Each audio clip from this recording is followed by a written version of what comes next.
Book reading को promote करने के लिए आज जो तहरीर आपके साथ शेयर की जाएगी, इससे पहले एक बहुत जबरदस्त बात, ये बात एक कोट है।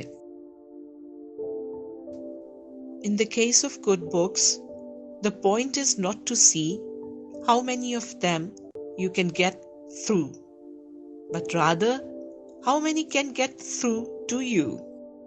सच्ची बात तो यही है कि मारिफत की तलाश जब पूरी जिंदगी का सफर ठहरा, तो फिर इस सफर के हासिल होने वाले एक्सपीरियंसेस, ऑब्जर्वेशंस और नॉलेज का जायजा लेते रहना चाहिए कि आखिर उन्होंने मुझे क्या बनाया, कहाँ पहुंचाया, मारिफत की कुछ मनाजिल तय हुई या नहीं। क्योंकि इन्हीं मनाजिल की जुस्तजू, इन्हीं मनाजिल को पा लेना असल कामयाबी है। आज की तहरीर भी कामयाबी से मुताल्लिक ही है।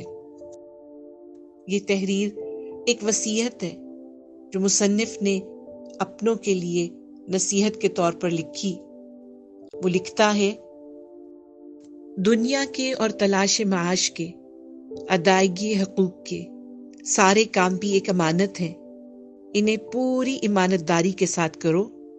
दयानत का दामन कभी हाथ से न छोड़ो। पूरी जिम्मेदारी से अपने काम पाया तकमील तक पहुंचाओ। हर काम को बेहतर से बेहतर तरीके से करो। खूब से खूब तर के ख्वाहिशमंद रहो। दुनिया के हर काम में भी कामयाबी को हदफ बनाओ और कामयाबी के भी आला से आला दर्जे को। दीनदारी इस बात का नाम नहीं कि आदमी दुनिया से लापरवाही बरते। हर काम इबादत होगा अगर इसे सिर्फ अल्लाह के लिए करोगे और मासियत से पाक रखोगे।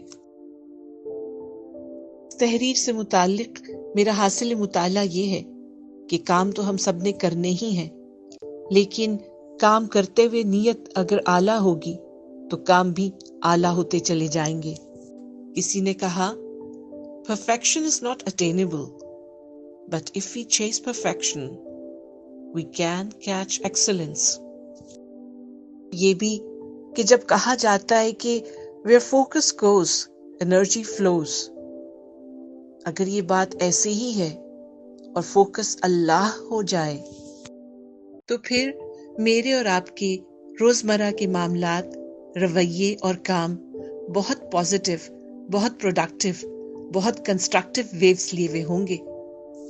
क्योंकि फिर मेरा और आपका हर काम, रवैया, मामला इबादत बन जाएगा। क्योंकि वो अल्लाह के लिए होगा, वो अल्लाह की खातिर होगा, वो अल्लाह की वजह से होगा। और फिर ये भी कि वमा खलक़तुल जिन्ना वल इंसा इल्ला लियअबुदून बहुत अच्छे से समझ आएगा।